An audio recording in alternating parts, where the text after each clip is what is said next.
নবীজি বলে, যে নামাজ বেশি পড়ে আল্লাহ তাআলা তার চেহারা সৌন্দর্যময় করে।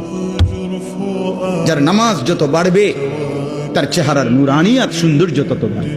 হোক না সে কালো, হোক না সে নিগ্রু, কিন্তু তার চেহারা মায়াময়। বেলাল তো ছিল কালো, আল্লাহ তাআলার কাছে দাম। আবু লাহাব তো ছিল শুধু সুন্দর না, সুন্দরের আব্বা, সুন্দরের আব্বা। আবু লাহাব শব্দের অর্থ হইল সুন্দরের বাপ। আবু লাহাব একবার টকটকে সুন্দর ছিল, বেশি সুন্দর ছিল আবু লাহাব। আবু লাহাবের নাম আবু লাহাব না, আব্দুল উজ্জা, ওইটা ছিল তার মূল নাম। আর আবু লাহাব তার উপাধি, মানে এত বেশি সুন্দর ছিল, টকটকে সুন্দর। অথচ সে আল্লাহ তাআলার কাছে কি পরিমাণ ঘৃণিত। কি ভাই, বেলাল কি পরিমাণ প্রিয়, কি পরিমাণ প্রিয়।